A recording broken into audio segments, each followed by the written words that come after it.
फरवरी को आपको आदिवासी एकता महारैली होने वाला है। यहाँ गोडसे और सावरकर का विचारधारा नहीं चलेगा, यहाँ पर जमीन बचाने वाला का धारा का चलेगा। यहाँ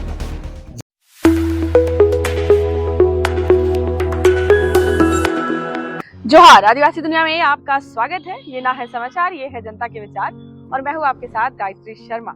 4 फरवरी का दिन बहुत ही महत्वपूर्ण होने वाला है तमाम आदिवासी संगठनों के लिए। क्यों? बंधु तिर्की के आवाज से सीधे हम आपको बता रहे हैं यहाँ पे कि एक आदिवासी एकता महारैली का आयोजन होने वाला है 4 फरवरी 2024 को। क्योंकि जिस तरह से झारखंड में आदिवासियों के साथ अन्याय हो रहा है, फिर वो चाहे आदिवासियों की पहचान को लेकर के हो या जल जंगल जमीन की बात करें, तमाम चीजें इतनी अस्त व्यस्त है और इन चीजों को और भी अभी रेखांकित करना इसलिए जरूरी हो गया है क्योंकि 24 दिसंबर को हुई डी लिस्टिंग महारैली ने कई बड़े सवाल खड़े कर दिए। जहां एक ओर ईसाई और सरना आदिवासियों को आमने सामने ला खड़ा किया है, तो वहीं दूसरी ओर आदिवासियों की पहचान सरना कोड पर चुप्पी साध लेना, यह भी एक बड़ा सवाल यहाँ पर पैदा करता है। अब देखना यह बात है कि 4 फरवरी 2024 को ये जो आदिवासी एकता महारैली है, जिसका ऐलान बंधु तिर्की ने कहा और यह भी कहा है कि इससे कांग्रेस का कोई सरोकार नहीं है, या तमाम आदिवासी समुदायों के साथ मिलकर झारखंड के हर कोने से आदिवासियों की इस रैली में महाजुटान होगा।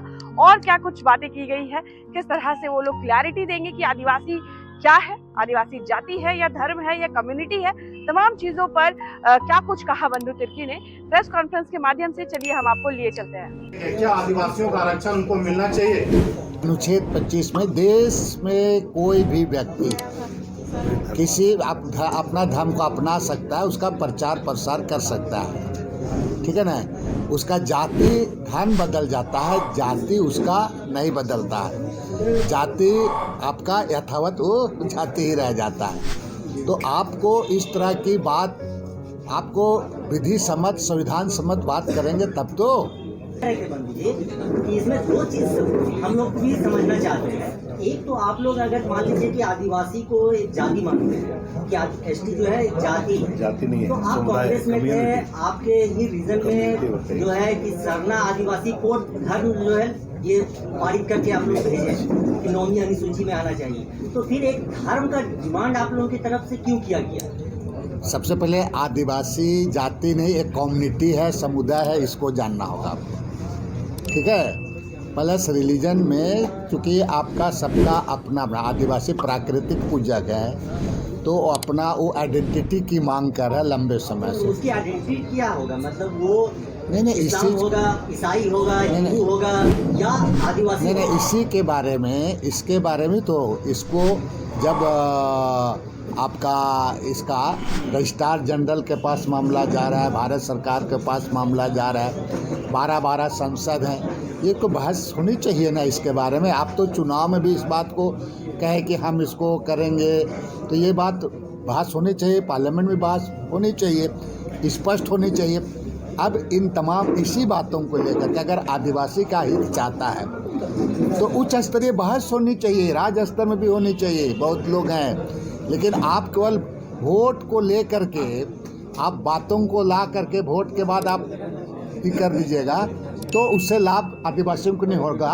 और आदिवासियों को सिर्फ और सिर्फ इसी चक्रव्यूह में, इसमें फंसाने का काम किया जाता रहा हमेशा।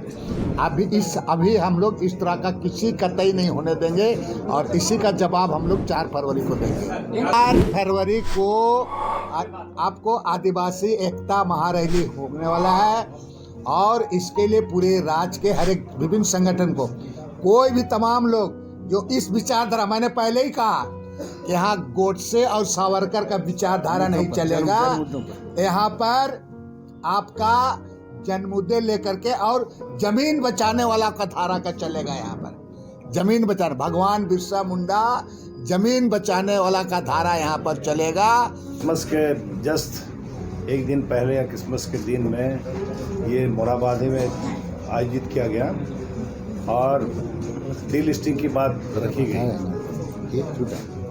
दूसरी बात है कि जो लोग भी आए थे, जो हमें रिपोर्ट मिला देखें, उनको डी लिस्टिंग के बारे में पता नहीं। आम लोगों को डी लिस्टिंग होता क्या है, जब इंटरव्यू लिया जा रहा था, विभिन्न जगहों से जो लोग आए थे उनको डी लिस्टिंग के बारे में पता नहीं है।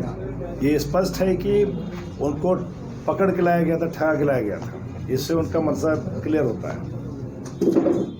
जहाँ तक धर्म की बात है, आप लोगों को जानकारी के लिए, अगर ईसाई की बात करें, यहाँ झारखंड में 14,20,000 की आबादी है, बाकी 39.8% हिंदू लिखा दिया गया है जानबूझ के, उनको भी पता नहीं होगा। तो आप बताइए कि अगर ये जो भी लोग धर्म परिवर्तन किए हैं, तो अगर उनको डिलिस्ट किया जाए तो उसका बहुत बुरा असर होगा झारखंड में। आप शेड्यूल एरिया कहते हैं इस एरिया को, इस पर इफेक्ट करेगा, पूरी तरह अभी तक है। तो जहाँ तक धर्म की बात है, संविधान के धारा 25 अनुच्छेद 25 में स्पष्ट लिखा है, ये मौलिक अधिकार में से आता है, कोई भी व्यक्ति स्वेच्छा से किसी भी धर्म को अपना सकता है, उसका प्रबंधन कर सकता है, उसका प्रचार कर सकता है, संविधान में दिया हुआ है। 1965 में B.N. Lokur, justice B.N. Lokur ने रिकमेंडेशन दिया था कि आदिवासी कौन होगा। उसे 5 सिद्धांत उन्होंने बताया था, जिसमें से पहला कहा कि आदिवासी वो होगा जो जिसमें आदिम जनजातीय गुण होता है।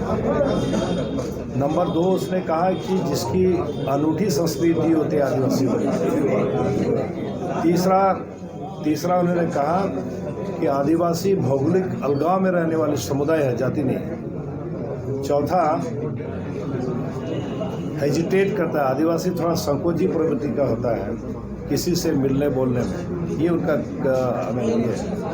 और 5वां बोला पिछड़ापन। हम सबको मालूम होगा कहीं से दूर दूर तक धर्म की बात इसमें है। जो 5 क्राइटेरिया बताया था लोकुर कभी जस्टिस कमेटी ये ने, कहीं गलती से धर्म की बात चर्चा की नहीं है। संविधान के धारा 330 में जो विधायकी की बात है, उस पर जो भी लोग हो, रिजर्वेशन जिसको मिला हुआ है सेवा विधानसभा में, उसमें कहीं भी धर्म की बात नहीं लिखी है।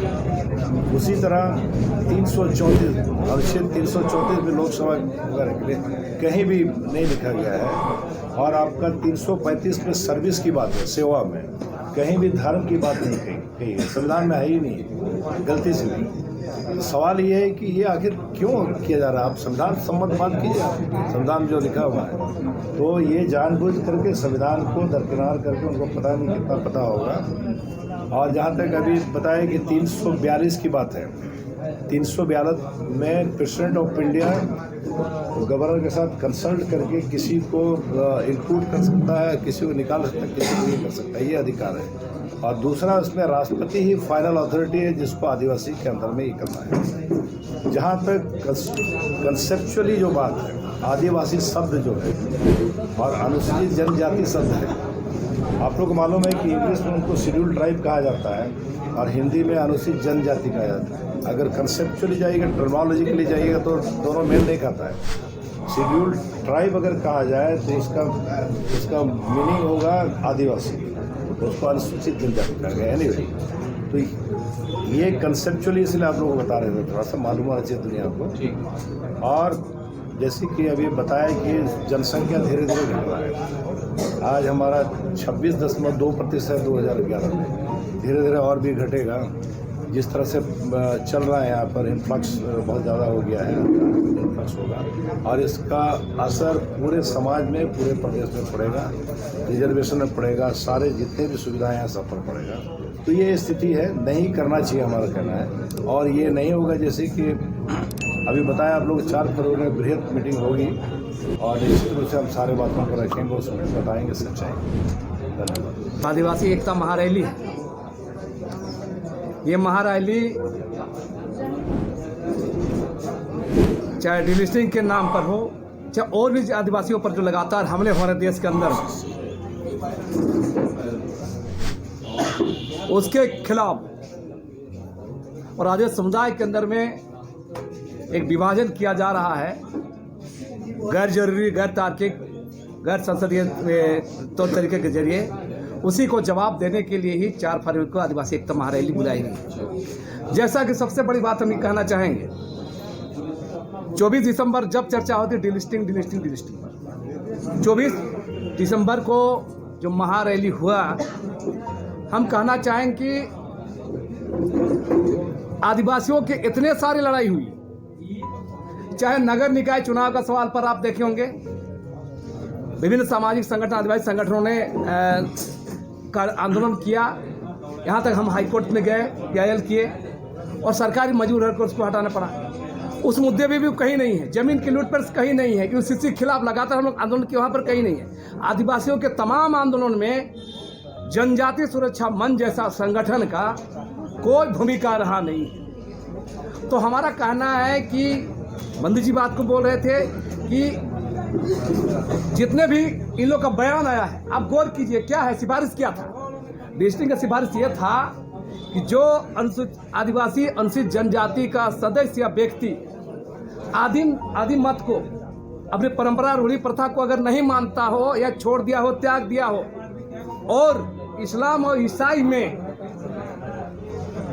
को ग्रहण कर लिया हो, उसको बाहर किया जाए। तो ये लोग आधा बात को बोलते हैं, आगे वाला लाइन को छोड़ देते हैं, इस्लाम और ईसाई तरफ जाते हैं। दूसरा, ऐसा एक सिफारिश भर था, आज तक देश में कानून नहीं बना है। हमारा कहना है कि इतनी बड़ी रैली करके इतना सारा ताकत बैकअप से भाजपा, RSS, बीप के लोग लगे थे, तो केंद्र में वही लोग का सरकार है।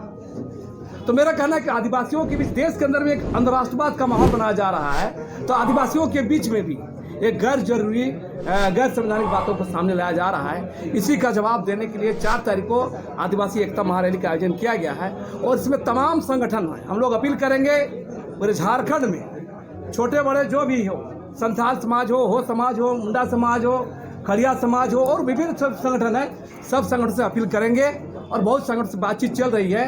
4 फरवरी 2024 को इस झारखंड को जो विभाजन करने की जो कोशिश किया जा रहा है, उसके जवाब देने के लिए 4 फरवरी को एक आदिवासी एकता महारैली का आयोजन किया।